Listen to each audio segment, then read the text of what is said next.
Bonjour, bienvenue dans la deuxième capsule du chapitre Les transformations nucléaires. Je rappelle que vous retrouverez ce chapitre dans votre livre page 180 et que c'est le chapitre numéro 10. Alors, intéressons-nous cette fois aux transformations nucléaires provoquées. La première transformation nucléaire provoquée que nous allons voir, c'est la fission nucléaire. Mais qu'est-ce que la fission nucléaire ? La fission nucléaire, c'est une transformation nucléaire au cours de laquelle l'impact d'un neutron sur un noyau lourd fragmente celui-ci en deux noyaux plus légers. Alors, je vous ai mis une petite image pour comprendre. Ici, vous avez le noyau de plutonium, qui est un noyau lourd. Vous voyez que il a ici 239 nucléons. Il est bombardé par un neutron et il va s'éclater en deux noyaux beaucoup plus légers, le molybdène et le tellure. On va pouvoir écrire une transformation nucléaire comme ceci.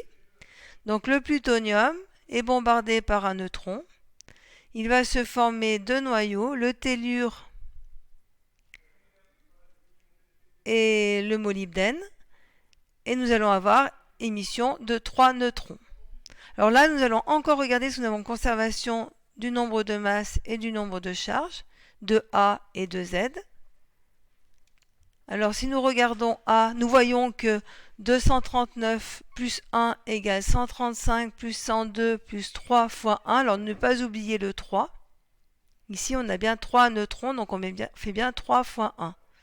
Donc si je fais la somme ici, donc nous arrivons bien à 240. À gauche, 240 à droite. Nous allons regarder maintenant le nombre de charges et nous allons 94 plus 0 qui est égal à 52 plus 42 plus 3 fois 0. Donc tout ça, ça fait bien. 52 plus 42, ça fait bien 94. Nous voyons que nous avons 94 à gauche et à droite. Donc le nombre de charges Z est conservé. Autre transformation nucléaire provoquée, c'est la fusion nucléaire. Alors la fusion nucléaire, elle, est une transformation nucléaire au cours de laquelle deux noyaux atomiques légers s'assemblent pour former un noyau plus lourd. La fusion nécessite des températures très élevées. Alors je vous ai mis là encore un petit dessin. Donc cette fois nous avons deux noyaux légers. Qui vont s'assembler pour former un noyau plus lourd. Je vous ai mis l'équation de la transformation. Donc on a un hydrogène 2, un hydrogène 3 qui s'assemblent pour former un noyau d'hélium et un neutron. Là encore, regardons si nous avons la conservation du nombre de masses A et du nombre de charges Z. Et nous voyons bien que 2 plus 3 est bien égal à 4 plus 1. Et que 1 plus 1 est bien égal à 2 plus 0. Donc là encore, nos deux lois de conservation sont vérifiées comme dans toute transformation nucléaire. Conversion d'énergie. Alors la fusion et la fission sont des transformations nucléaires qui libèrent beaucoup d'énergie. Ce sont des transformations qui sont exothermiques. L'énergie libérée par la fission est convertie en énergie électrique dans des centrales nucléaires.